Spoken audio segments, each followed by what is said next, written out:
Hello.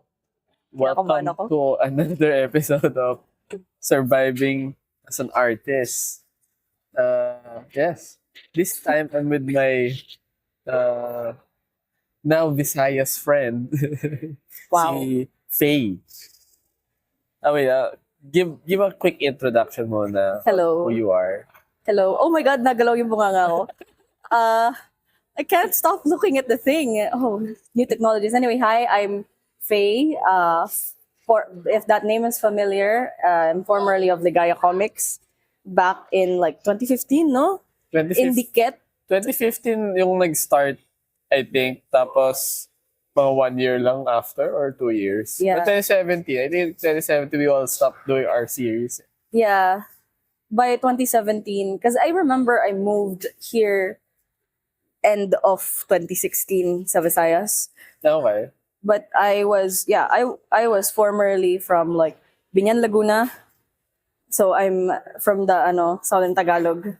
And I remember tawag dito, traveling into like mga cons sa before via bus because that's the only way that you can travel back then to like go to cons and stuff. And now I'm here in the Visayas. I'm now a creative director for Gubat Banwa. It's a tabletop role-playing game. Yun lang. Okay. It's okay. Ano ba?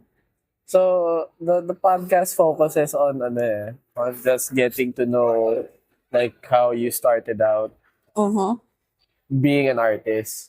Yeah. So, let's go muna sa like the general background of your journey. Like, were you were you already drawing when you were a kid? Did it start in high school? I think it started sa high school. Oh. Cause like, di ba kasagsag, I mean, before ba, nung panahon ba natin, hindi pa masyadong, hindi ba cool na maging fan ng anime, di ba?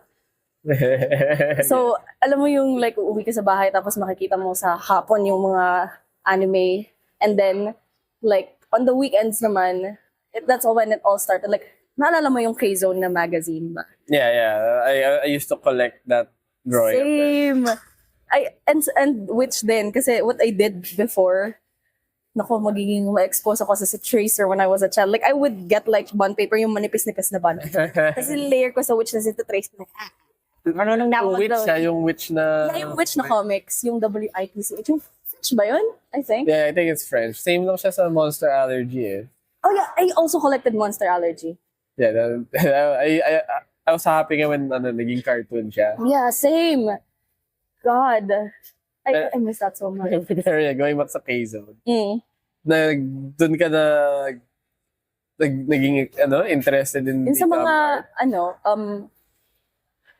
technically like it's a combination of like watching stuff and then seeing na how do I do that at like I can remember siguro mga second year high school and then ang gagawin ko is like paano ako mag-start mag-drawing, like I don't know the basics, so what I did was like nakita ko sa K-Zone like may mga drawings sila ng anime dyan, and like as a kid you only mostly try to copy, so in my brain ba I'm like I need to like really make it like realistic. Pero yung realistic yung anime na itsura. So tinitrace ko na lang siya. And from there, I kind of like tried to branch out to other things. So I try, kasi, di ba, like as a like teen ba online, early teen online, you would see na may mga Friendster pa yun before na may mga anime, like the iconic anime images. Yung Hindi siya anime profile. Or... Yung mga, alam mo yung mga fan art ni Misa before na may mga glitter. Makikita mo sa na gano'n. Yes. So like, delusional na bata ako. So inisip ko like, kaya ko yung gawin sa paint. So from pencil, trinay kong gawin sa paint. So mga mukhang piatos kasi ba anime.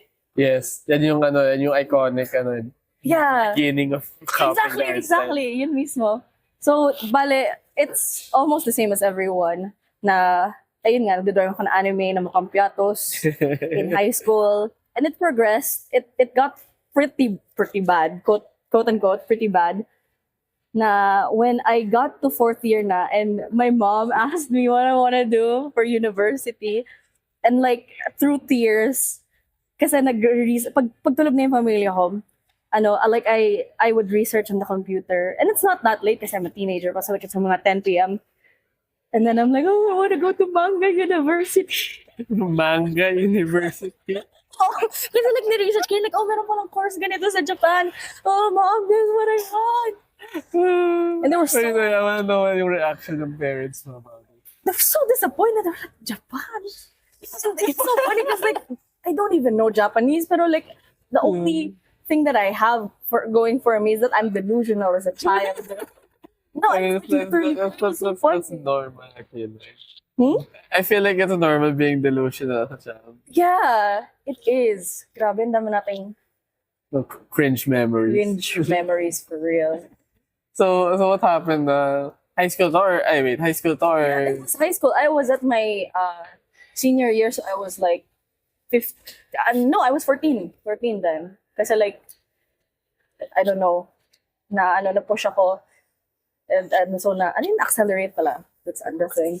okay, wait, 14 ka? Graduate ka na ng high school? Yeah, Damn. I graduated. Yeah, I feel like the normal is like 16 eh. Yeah, that's what I heard then. And I graduated university around like when I was 19. Damn. Kasi, yeah, Oh, because of the maaga. adjustments ba. But yeah, like I'm 14, so in my brain, I need to go Yeah, to Manga pero sobrang delusion. Deep of development. Yeah, and of course they said no kasi like di ako marunong mag-Japanese. Tapos iiwan nila ako doon mag-isa. Tapos yun, I'm gonna live out my anime dreams. Alam mo yung fucking ay pwede pala mag-muna dito, diba? So may mga anime na they got like mga 14-year-olds living alone without their parents kasi namatay sila in orphanage and shit. Like I was thinking na ganun yung mangyayari sa akin. Tapos like I was so surprised. I was really disappointed that they didn't say no. Kasi like back then, that was my only dream. Yeah. Wala ko ibang pangarap kundi maging manga artist. Yeah, I felt that. I think when you were 14, going going to college, I was 14, second year high school, and then yung mindset ko, I want to be a manga artist. Like, pag 14 ka talaga, yun yung, lahat naman tayo, pag if you draw and you're 14 years old, like, your dreams are wilder than they are when you're an adult now. Yan yung dahilan bakit loser manga. So, I think I was 14. I was like 14, so sobrang So, cringe it's nga niya. May cringe ka. Pero yeah. So, you have the... So, what did you do for college pala? As a compromise and to fucking quiet me down, they were like, just go to like a local university na lang for art. And they were like, but they don't teach manga. And I'm like, but it's still art. And I'm like, fine. And by that point, because I was by that point I was protesting by not looking at any other like university aside from the I think it was a Kyoto University thing. So I didn't sign up for any universities. So nalagpasan na ako ng UPCAT. So they were also very disappointed at me because of that. Pero you still graduated early despite missing the UPCAT, ah? Yeah. That's why I went to UST na lang because last minute I had to research what school. Wait. Taga-UST ka pala? You didn't know? I didn't know. I thought UP ka. Everyone thinks that I'm from UP, but I'm not. I mean, the same goes for me. People think also UP or CSB ako. I'm like, nah. Pero yeah. I think you told me before that you're not kasi I thought you were from UP. Yeah, ganun din yung sentiment. I feel like kasi the crowd of our people back then, I feel like Yeah. na-stigmatize yung UP. People were from UP back then, so I understand. So going back to UST, I'm from UST. Because like last minute I researched na naman kasi I'm always like chronically online even as a child. I was like, okay, what's a good art school for me to go to? I forgot like where I saw it from. Na like, oh, UST has a good art curriculum. We can learn how to draw and shit. And then I showed it to my mom, and she was like, "Hi, you sure you don't want to do architecture na lang?" So as a compromise, yeah, like I was really pushing for it. Na like I really wanna draw. As a compromise, I put it in my second choice na lang, architecture. Okay. So yeah, Wait, your first one is... is BFA Advertising Arts sa UST. Okay, wow. Okay. Bakit? I mean, advertising arts is already hard. And then your second choice is harder. No, kasi like that's not, it's not because I wanted it, but it's because like they don't want me to go to Manga University yun lang. So as a compromise, kasi daw wala daw trabaho sa fine arts, which is I guess, Grabe, may sisig mo na ng fine arts. yeah, it's, Like it's how- crazy. Anyway, what happened na? Well, tag dito, and when I showed them that, they were like, you should apply to more for more chances of winning, because they didn't trust me or whatever. Like Kasi like, different schools? Hmm? Different schools or... yeah, through different schools. Like, that's their mindset kasi na like, anyway, more entries, more chances of winning ba. So they, had me apply to DLSU and then CSB separately. Ano DSLU mo? DLSU is, di ba kasi sinabi ko, uwi ba ako? Yeah. So, Japanese studies yung first choice ko. Tapos yung second choice, Paul Science. Paul Science, pero magiging embassy bureaucrat. I don't know. Kasi like, the thing is like, I was basing it off like my delusions as a 14-year-old. I'm 14, why am I with life? Bakit Decisions feel ko nga hindi ka dapat college yung 14 years old. Diba? Pero hindi nila ako pinagpahinga eh. Wala silang binigay na break year para sa akin. yeah. So, ayan, like, you're getting the decisions of a 14-year-old. And now, I have to, like, me, Faye now, has to be okay with the fact that the decisions that I've made has impacted me until now. Ano mo yun? Like, And then, heavily pa yun, EU-driven. Like, Yeah. they didn't, like, interject much. Like, they did in a way, pero it's still them tried supporting. to, but like, yeah, I think the last straw talaga was like going to Japan for like, no, you need to stay here. Which I guess like now as an adult, I'm Thank like, God. thank God. But also at the same time, there's an alternate universe out there na I live in Japan, tas may Okay. manga ako. Pay the manga artist. Yeah, exactly. Grabe. So funny. What was I thinking? Did you get accepted to all the schools or... Yeah, I got accepted to all of them, but tawag dito, DLSU was just like a side thing lang Yeah. ba? Because like, I picked Japanese studies kasi, nakasulat dun sa course nila na there's an opportunity to go to Japan. I was like, oh shit! And then I put that in kasi like, as a 14-year-old, you wouldn't pass that Yeah. opportunity. Yung Polsa, I don't know why I put that there. I don't remember. Sa CSB, I think I put multimedia arts and then the second is photography. I don't know why. But multimedia arts kasi I was like, oh my gosh, digital art, deviant art, kachuchu. Yeah. Diba it's one of the tags sa deviant art before. So, Yung uso dati, hindi. yeah. So that's basically it. Yeah, like for everyone who doesn't know, I'm a Bachelor of Fine Arts in Advertising Arts. Surprise from UST.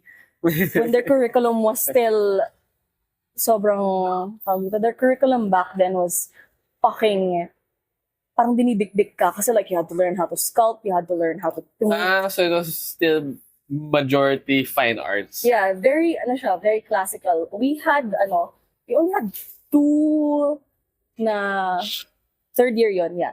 Third year, 2 semesters of digital art. Other than that, wala na. It's all, and we also did katong analog photography.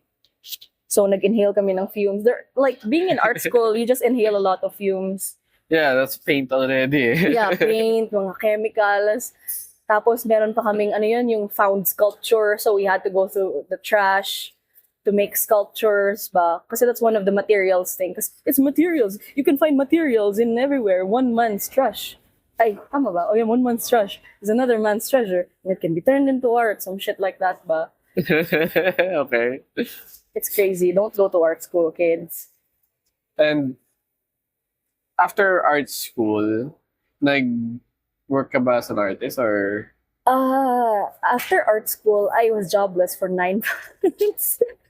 Because like I didn't know what to do. I alam mo yung phase na after you graduated, you're kind of like, Yeah, I feel like that's same like how dapat hindi 14 yung college. Diba? I feel like after college, you should have at least, dapat inuuso yung, yung gap year. Diba? Like, find yourself. Well, not find yourself, but like, take a break muna kasi college is exhausting. Yeah, like people think na, sa wakas, you can start making money na. Pero, Diba?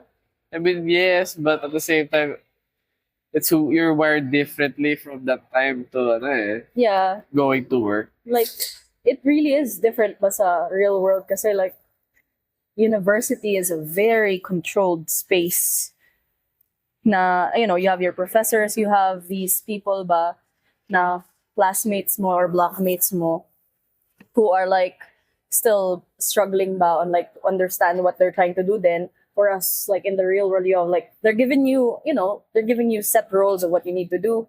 For na like graphic designer, pero yung role mo, kailangan mo pala pang isang team kasi gagawa ka ng mga videos or some shit. But that's a newer development I've noticed. But yeah, I didn't have a gap year, but I had 9 months where I was struggling to find a job because my, the usual parents na like, oh, pinag-aral ka na namin sa putang inang art school, maghanap ka na ng trabaho. And now I'm like, oh, fuck. Tas lahat ng listing graphic design. Tapos at the time, hindi counted as for graphic designer, yung advertising. It does, but it's kind of hard kasi like, tawag dito, They want you experience. want experience. So I'm like, shit, I don't have any of that. And You can say experience in school is not enough. yeah, like it's like the degree doesn't mean anything. Yeah. So like, at first I was like a little bit what do you call that? Optimistic, basically, going into this. Kasi the thing that crushed me was actually my first job because I worked for, can I say it here? Will you not be sued? SM. Okay. But I'm not gonna expound on the Wise and House. I only stayed there for 6 months. Bro, God. Like, if I was delusional as a child, all my delusion disappeared. The moment that I realized na like, This is how being an artist in a corporate setting is. yeah, it's not even like being an artist ba. Kasi like, everything that you make, all your output, there is nothing creative about it. Especially in corporate, it's not encouraged for you to be creative. It's more encouraged for you to answer to the whims of mga execs ba. Which is like, you have a certain objectives. That's why, to an extent, art itself ba, fine. That's why separate ang advertising arts na BFA from all the rest ba. Kasi marketing is still involved. Na there's a lot of consideration na it's more outward than it is inward because making art ba for me is super expressive. It starts with yourself and then you let it out and then people witness it and that's how they interface with it. But working in corporate and marketing stuff is like you have a goal that you want to achieve ba sa labas. So that's what you internalize. So it's out to in, if that makes sense. Yeah, I guess that's how, I guess, ano siya eh, that advertising yung Mhm. that's the general sense of it. Yeah. Kaya, I feel like many, yung comic scene back then, many of them were like advertising. Oh. Diba? Because like within the industry of advertising, there isn't much to like express. Kaya people are seeking avenues, kumbaga. True. It's crazy. So, how long did you say sa first job mo? 6 months. And then, And then after that, shit. What did I do? Oh, after that was Ligaya Comics. yeah, pero you were unemployed during Inigaya or? I was when I was spiraling into like into quitting my job, I was making Ligaya. At the start of it was making Ligaya. So I guess that's why like the Ligaya is like that ba na it's very hopeful because I'm trying to grab at like anything that would like it started now and I was because I remember na tawag dito during making it ba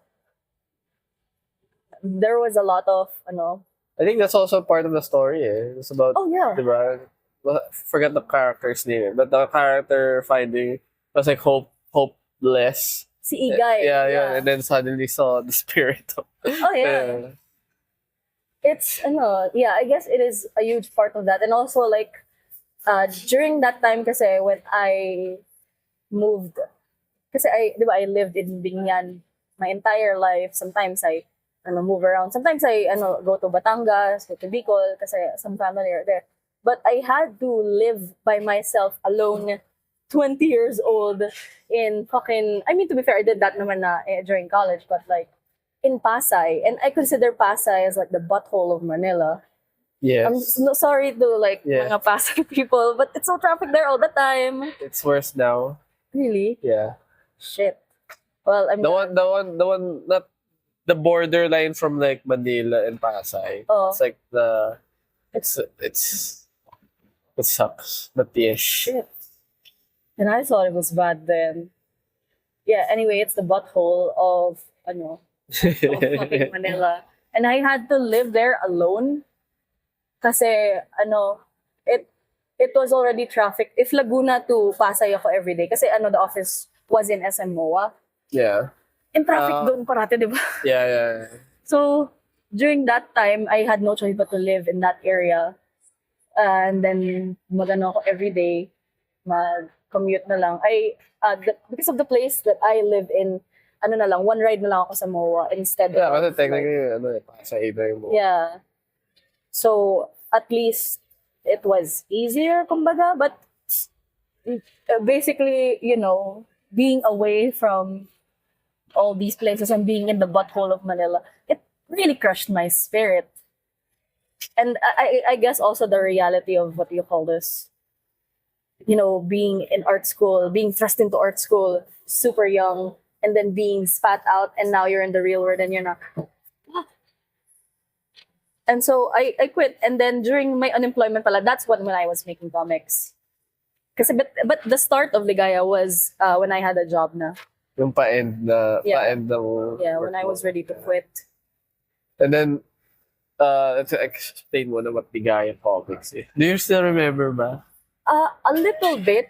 But tawag dito, of what it was to me then is different to what it is to me now. Oh, okay. So, I guess since I was there, The OGs. so Ligaya Comics at the time was one of the new titles out there that was trying to mix it's historical stuff. Yeah. And then it shifted to comedy. Medyo comedy, history and comedy siya una. And then it suddenly started having like a different tone as like each issue may bagong issue. Yeah. Like it started going from identity ba muna or politics. But basta it's like it revolves on the climate at the time.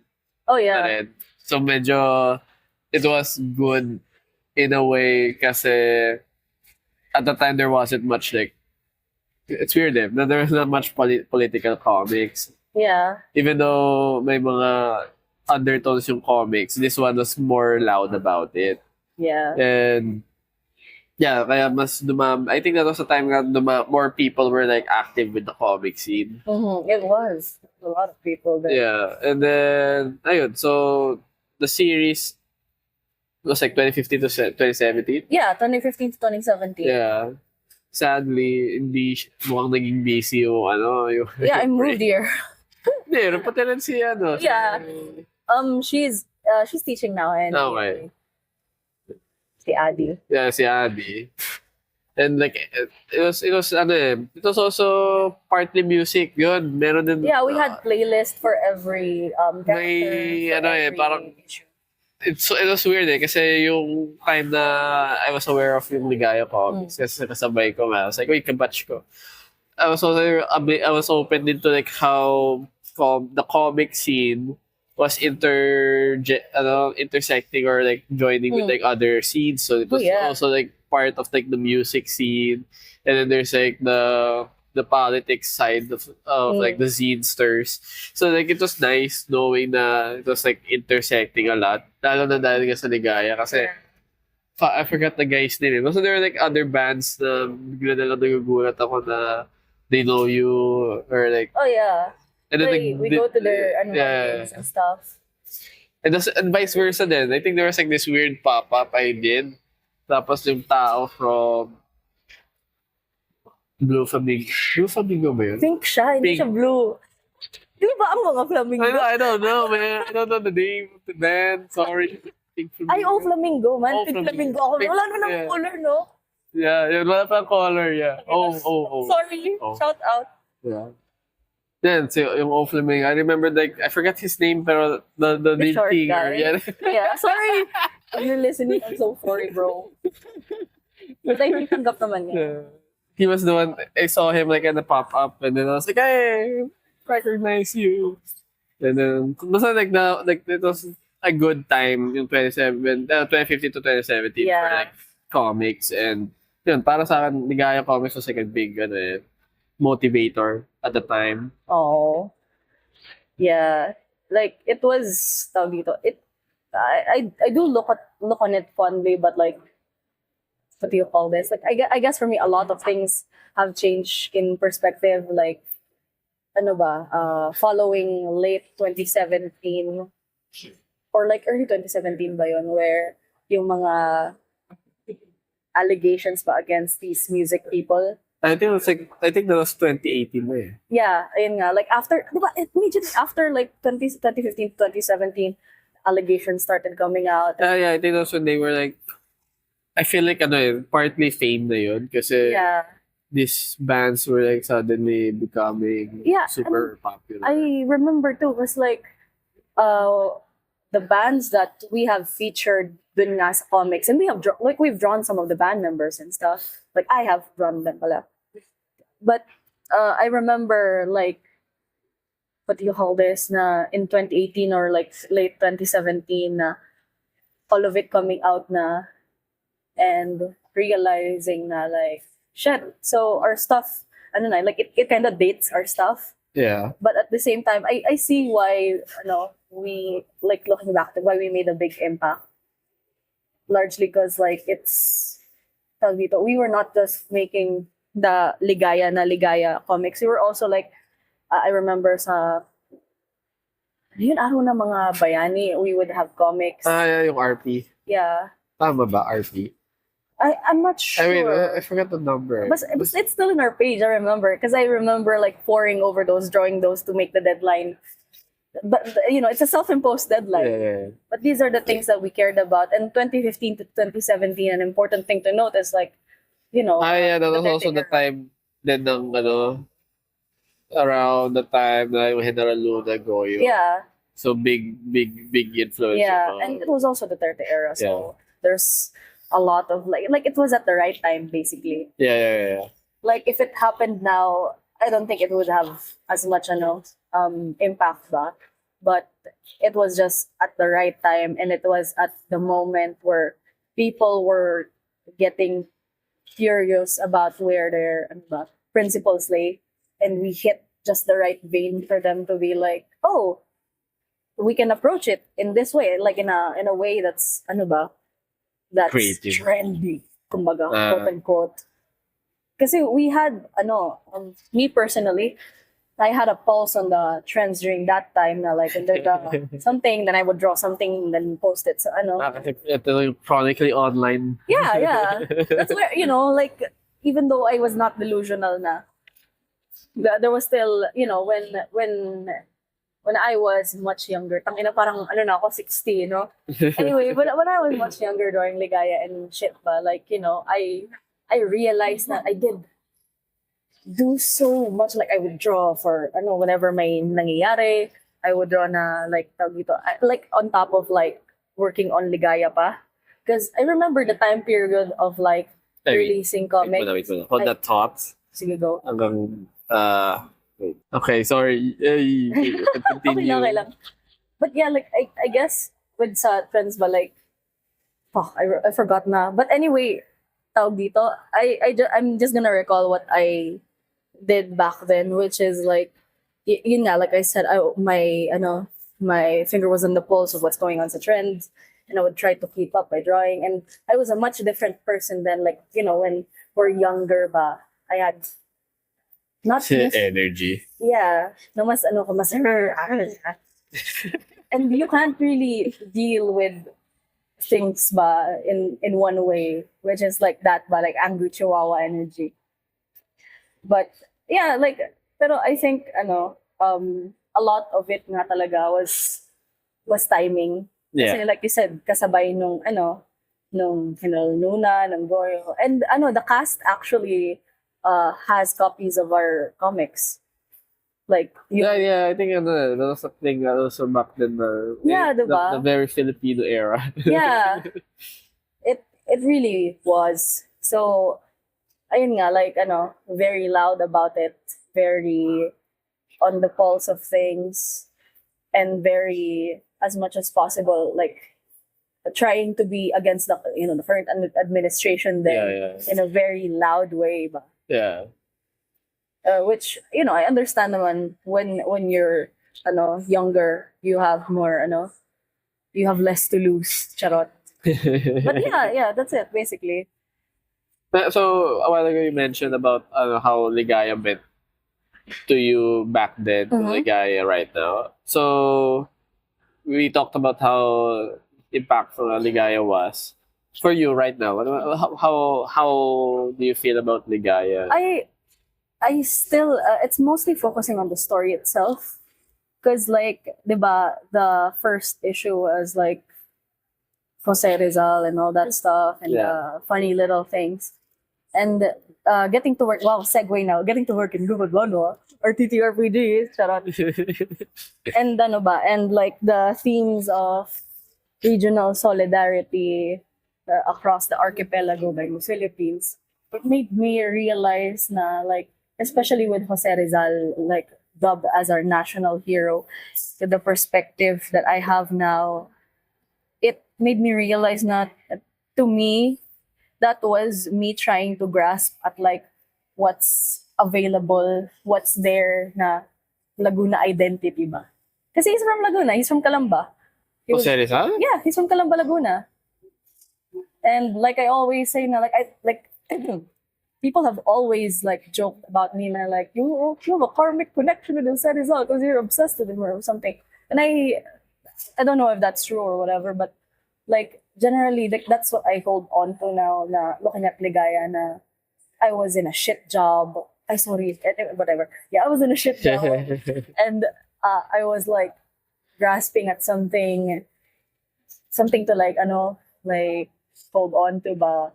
Because like working in SM and like just being dunked inside, like, the belly of the beast ba, in capitalism mismo, it made me think na, like, shit, did I lose myself in this? Did I lose my identity? Did I forget who I am? So I guess, like, in part of that ba, of grasping, like, because there sometimes, what do you call this? Sobrang scattered na ko ngayon, but tawag dito, it made me feel na, like, being in Pasay, working in SM, it felt like it erased everything of who I am, and that includes my, like, where I'm from, where yeah, it erased so much of your identity na, like, I was just grasping at everything of someone that's familiar, and at that time it was Jose Rizal, and I didn't know why. But yeah, like, ayun nga, it all came back na, like, Jose Rizal was born in Calamba, Laguna. He did elementary school in my hometown, which is Binyan. Wow. Yeah. So, there's more perspective. Wait, did you find this out after Kaya or during? Before? A little after. Okay. So, Because I didn't study his early life. The mga key details after na yan. Yeah.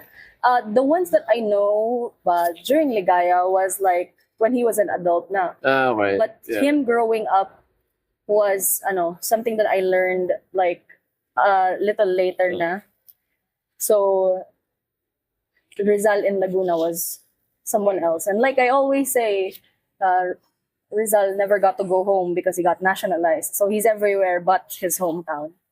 So that's my perspective on his shit. Speaking of nationalized, Mm. you're someone who has transferred from Luzon to Visayas. Yeah. So, do you think that's also part of like your creative journey? Did that Yeah. influence something? Oh yeah, for sure. Because when I worked here, I actually worked in the ba yun? Ano ng kumpanya namin? Yeah, film and animation scene sa Cebu. Yeah. And there were a lot of perspectives there ba na tawag dito. Because like I went here ano 2017 and I was speaking Tagalog and people were like, why are you speaking that like here? And like in my brain I'm like, huh? Kasi like back then ba, like that's the language that everyone spoke sa mga creative spaces that I was used to. Sa Luzon or Yeah. okay. Sa Luzon. Because like my mom technically is Bicolana and I do know a bit of Central Bicol, but she didn't bother to teach me. Pero like when I went here I was like, oh, I don't know how to speak Bisaya, and that was a bridge talaga. That was a creative Yeah. bridge.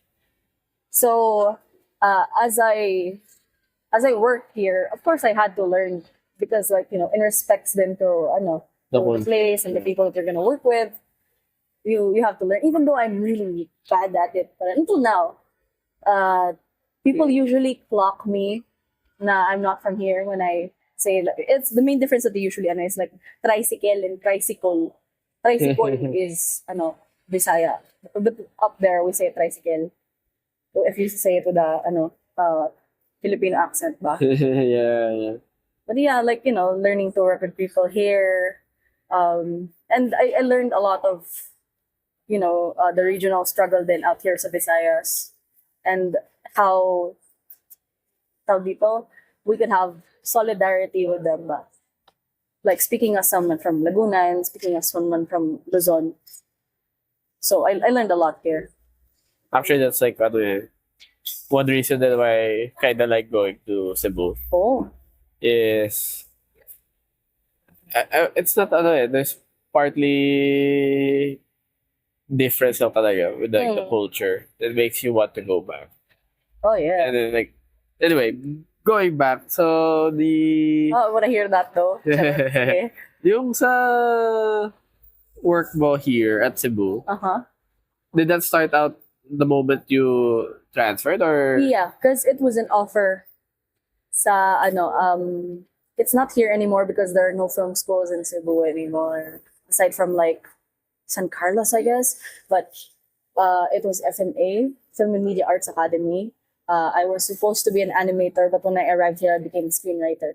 So Damn. yeah, screenwriter and sometimes production design. What type of animator ba? 3D or 2D? 2D siya. But like wala silang space. So ginawa na sa screenwriter. Walang desk yung Yeah. pagsusulat sa Wala silang screenwriter. PC. Pag screenwriter, you don't need a desk. You don't need Like you just need paper. you just need paper, you just need pencil. Diyan ka lang sa gilid. Magsulat ka lang. Alam mo naman yung format eh. Yeah, true. Makes sense. I understand. Diba? Like, in my brain, like, bakit niyo ako pinapunta dito? But anyway, I'm here. Buti like, you took the leap. Kasi, yun nga, you get your job description changed the moment you arrived. So, how does, like, what made you go push through with it pa rin? It's largely because like the offer, like yung tunog ba ng animator is better than the offer sa taas madalas na graphic designer. Yeah. And shit, and prior to have worked in SM, I did previously intern in a game design company that I will not name. Okay lang. It's low-key. Shit. Okay You lang. all live like this. Charot. Okay lang. So in my brain like working in Manila kinda like fucked me up, honestly. Yeah. That's So why. that's why Cebu fresh Yeah. start, even if it's gonna be weird para sa'yo. Yeah, it was really weird, but tawag dito, there were a lot of growing pains. But the thing is, you just, you know, people ba, families unlike us ba, like, we don't usually see mga places like Cebu ba as like, places of opportunity. But when I, From your standpoint, that's an opportunity. Hmm? Like when you from your POV. I mean, like previously, like during the 2010s ba, it wasn't, Yeah. it wasn't like a place that was that that we don't really think of like Yeah. as opportunities and shit. But because I had friends here, they parang Yeah. showed me the glimpse ba of what Yes. it's like here. I think around 20. When was the time like yung yung first date fest ko here. That was when I noticed the medyo 2017. 17. Yeah. Yeah, so the first Lit Fest, I already noticed the the stigma of like province.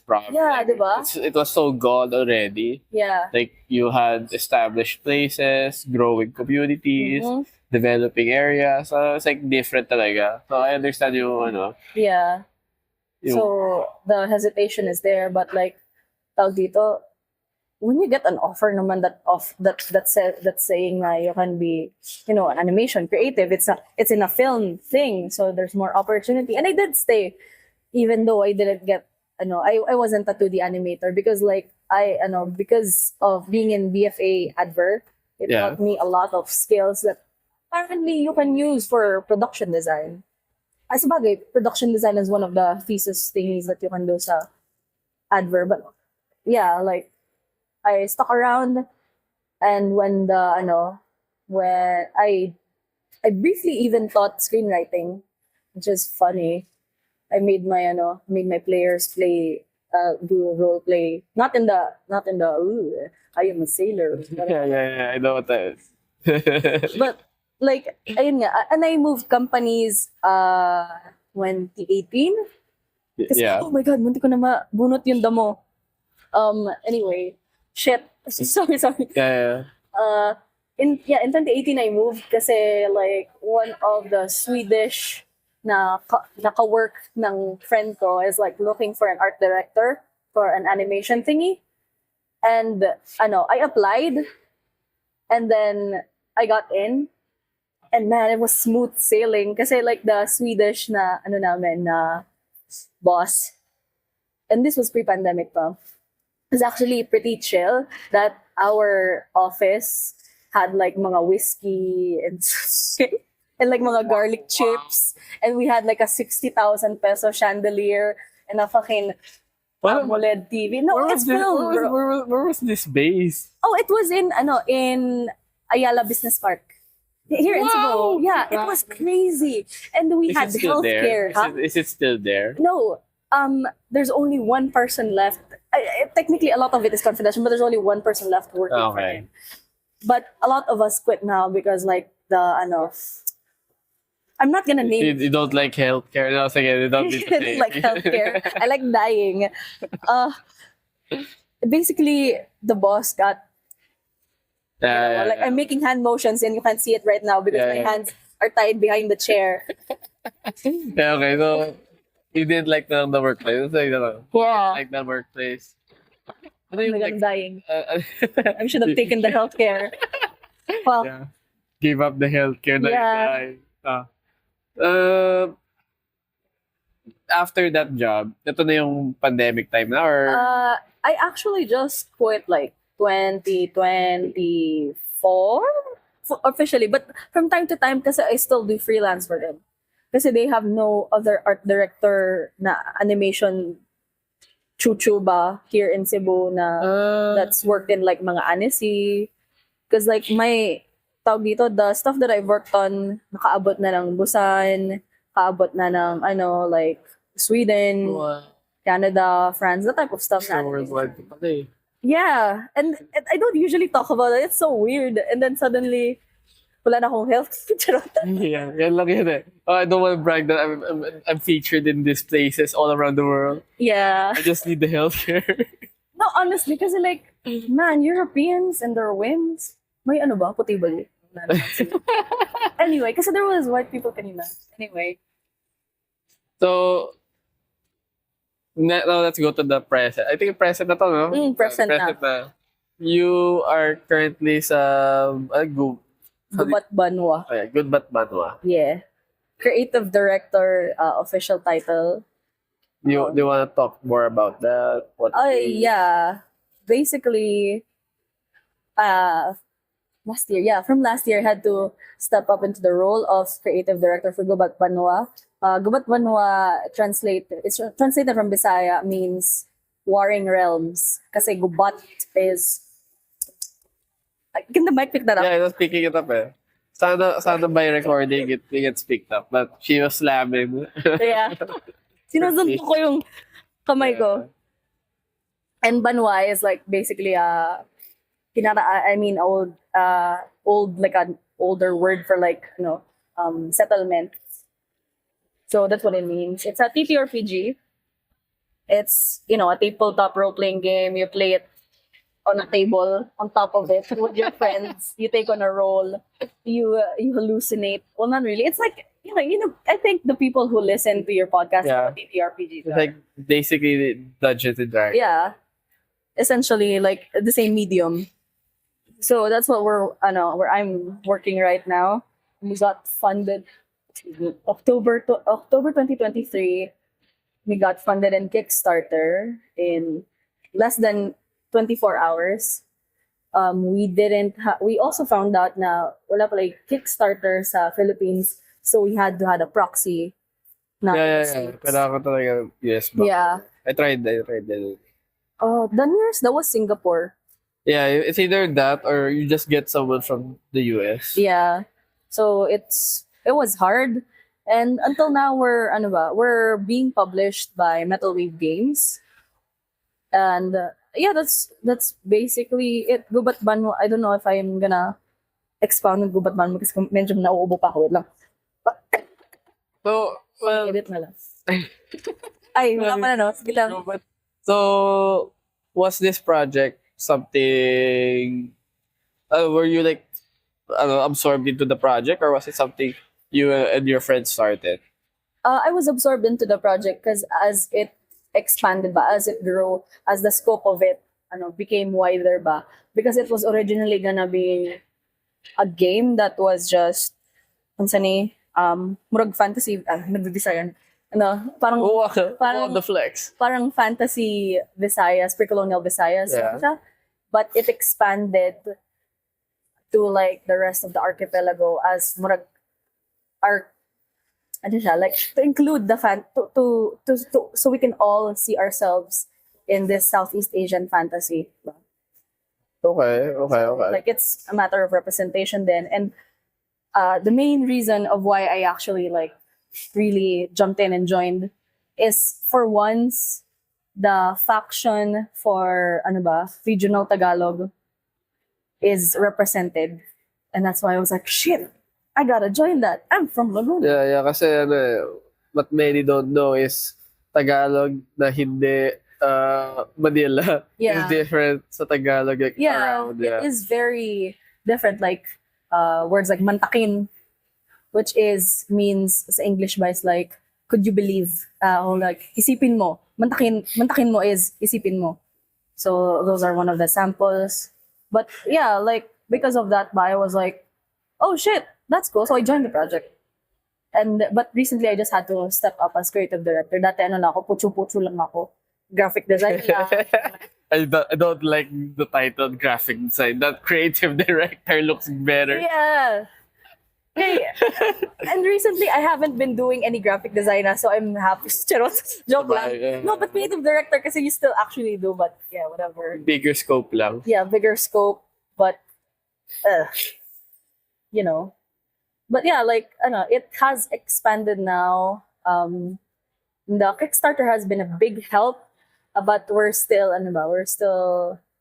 working through the goal of actually finishing the thing. Funding it is one thing, but making the thing is still separate. Yeah, kasi this one needs a lot of research.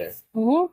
We've been and this is something that I've been like thinking about. I noticed sa team namin, there isn't a day where we're not looking at papers ba? Kasi there's so much to learn. Like, even not really just papers, but stuff na, alam mo yun, yung katong mga, the ones that you see sa mga reels, people talking about their cultures, na, because there's some indigenous peoples like featuring themselves na. So, you know, a lot of that ba, we take into consideration.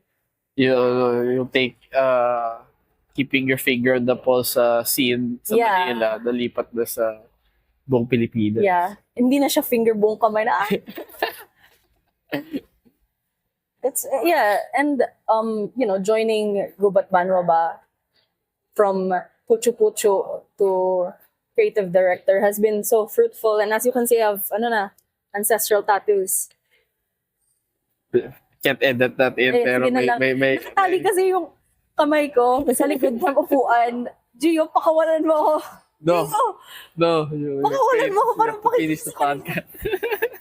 Anyway, okay, so, wait, anong schedule nitong release of, it's aray ko. Anyway, it's the deadline that we gave ourselves talaga kasi we're reworking with a lot of it is third quarter of this year. oh, wow. So hopefully, sorry, wala akong white flower, vaporin lang, sorry. Big yung sa akin eh. I couldn't find yung posan. Posan? Ano yun? Poisan? Poysan? It's Yun like, yung green? yeah, it's green. Then it comes in different colors. May red, yellow, green. Ba't yung flavor? It's it's strong. It's strength lang siya. Nakatikim ka na ba ng haplas? Ay, ng liniment ba? Ano? Nakatikim na ako. Are you still okay? No, kasi like, alam mo yung pag masyado kang madaming nilagay sa ilong tapos nagdi-drip. Tapos ano yan? Mabait siya. Anyway. Okay. That's, I guess to wrap it up na lang. Let's talk na on how you survive being an artist. Kasi you started out as Delulu mangaka. To, Paano kung ginagay pangalan ko, Dalulu Mangaka? Yeah, FAE Delulu Yeah. mangaka. Then you went from Corporate slave. corporate and then unemployed muna. Tapos corporate slave. And then to struggling comic artist. Oh, yeah, man. And then going back to changing regions to become like a wandering artist dito sa Cebu. Char. Yeah. May tinaka naman ako, grabe. No, I mean career-wise, you were Yeah. wandering. Because I feel like I feel like I never really gotten your job description until now. Oh, And yeah. like, I'm doing it It's for like, years. I don't know how to describe it online, so I just post photos, man. Yeah, kaya nga, I feel like that's part of it. Kaya, Yeah, being in film kasi sometimes you have to do stuff, everything sometimes. Pero yeah, how do you feel best describes you pag survive mo as an artist? I think the number one thing that survives, that helped me survive as an artist is definitely community. Starting pa lang with like Ligaya Comics and even like starting at starting drawing ba. If I didn't see that there was a community sa DeviantArt who are like drawing yung mga piatos ng anime, then I wouldn't be fucking, I wouldn't be encouraged. Yeah, hindi ako magiging delulu. Napupunta ako, Kyoto University. Mag-aaral ako ng manga. Or some shit. And the same goes for like Ligaya Comics, seeing the community surrounding the comics community, even the people around the music scene. We all affect each other and we all, in a way, are inspiring each other to keep on going. Even when I was here in film, even if like, tawag dito, it was really hard. There was a time then there was a company that hired us. I'm not gonna name them na lang, but if you're from Cebu, you know them. They paid us in hot dogs kasi they're a hot dog company. So I'm Okay. serious, man. They paid us in ham and hot dogs. And throughout all of that, at least I was eating hot dogs with This you're fed. yeah, at least we're fed and at least, least we were all commiserating in the fact na like, oh, we all had the same gig. And all they gave us was hot dogs. But at least we had fun. At least, like that's not labor rights, that's not good. But, film is a very hard industry to be in, especially na walang union ba Yeah. dito sa locally. Film I guess in our country is like weirdly taken advantage of. Very much so. So, yeah, like, what keeps me afloat, what keeps me surviving, and especially now sa Gubat Banwa. Shout out to the Gubat Banwa team, of course, is community. I would not be here, I would not be as sane, and that's not much anyway. I would not be as sane, and I would not have learned as much ba if, oh wait, dadaan yung robot ng SM. Wow. Meron silang robot waitress eh. They heard there were Ayun na, tingnan mo.